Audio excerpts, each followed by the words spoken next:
नमस्कार नर्मदे हर मित्रों। भारतीय एस्ट्रोलॉजी में मैं सौरभ अत्रे आप सभी का पुनः स्वागत करता हूं। आज हम आपके सामने पितृदोष से संबंधित कुछ महत्वपूर्ण और विशेष तथ्य लेकर आए हैं। पितृदोष के संबंध में ज्योतिष और पुराणों की अलग अलग धारणा है, लेकिन यह तय है कि यह हमारे पूर्वजों और कुल परिवार के लोगों से जुड़ा दोष है। पितृदोष के कारण हमारे सांसारिक जीवन में और आध्यात्मिक साधना में बाधाएं उत्पन्न होती है। हमारे पूर्वजों का लहू हमारी नसों में बहता है। हमारे पूर्वज कई प्रकार के होते हैं, क्योंकि हम आज जहां जन्मे हैं तो कल कहीं और। पितृदोष के कई कारण और प्रकार होते हैं। पूर्वजों के कारण वंशजों को किसी प्रकार का कष्ट ही पितृदोष माना गया है, ऐसा नहीं है। और भी कई कारणों से यह दोष प्रकट होता है। इसे पितृ ऋण भी कह सकते हैं। किसी जातक की जन्म कुंडली में पितृदोष तब बनता है जब घर के किसी सदस्य की समय पूर्व मृत्यु हो गई हो, उनके मृत परिजनों का विधि विधान से श्राद्ध कर्म नहीं किया जाता है, या जीवित अवस्था में संतानें अपने माता पिता का अनादर करती है। पितरों के असंतुष्ट रहने पर भी व्यक्ति को पितृदोष लगता है। पितृदोष और पितृ ऋण क्या होता है? ज्योतिष के अनुसार पितृदोष और पितृ ऋण से पीड़ित कुंडली शापित कुंडली कही जाती है।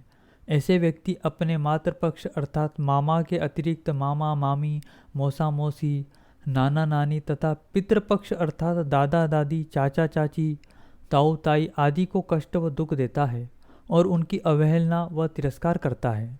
इसके अलावा भी अन्य कई स्थितियां होती है। हालांकि इसके अलावा व्यक्ति अपने कर्मों से भी पितृदोष का निर्माण कर लेता है, जैसे अपने अधिकारों और शक्तियों का दुरुपयोग करना, सर्प या किसी निरपराध की हत्या करने से भी यह दोष उत्पन्न होता है।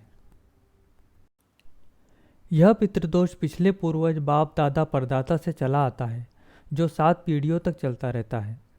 पूर्वजों का अपमान करने आदि से पितृ ऋण बनता है। इस ऋण का दोष आपके बच्चों पर लगता है, जो आपको कष्ट देकर इसके प्रति सतर्क करते हैं। पितृ ऋण के कारण व्यक्ति को मान प्रतिष्ठा के अभाव से पीड़ित होने के साथ साथ संतान की ओर से कष्ट, संतानाभाव, संतान का स्वास्थ्य खराब रहने या संतान का सदैव बुरी संगति में रहने जैसी स्थितियों को दर्शाता है।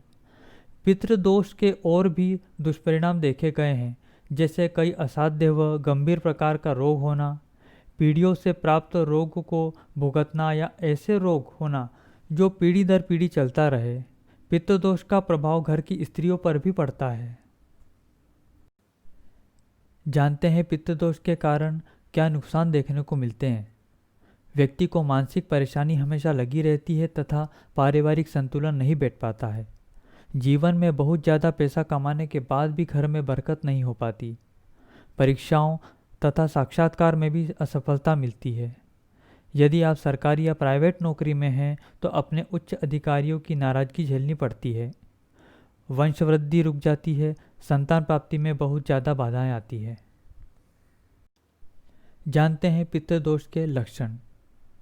सुबह के समय उठने के बाद परिवार में अचानक कलह क्लेश होना, विवाह की बात अक्सर बनते बनते बिगड़ जाना, आपको बार बार चोट लगना, दुर्घटनाओं का शिकार होना, घर में मांगलिक कार्यों में विघ्न आना, परिवार में या घर में मेहमानों का आना बंद हो जाना, दाम्पत्य जीवन में कलह क्लेश का होना। आइए अब हम जानते हैं पितृदोष के कुछ उपाय।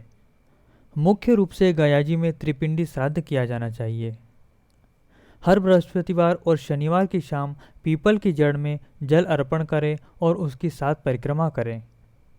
शुक्ल पक्ष के रविवार के दिन सुबह के समय भगवान सूर्यनारायण को तांबे के लोटे में जल, गुड़, लाल फूल और रोली मिलाकर जल अर्पण करने से भी पितृदोष का प्रभाव कम होता है।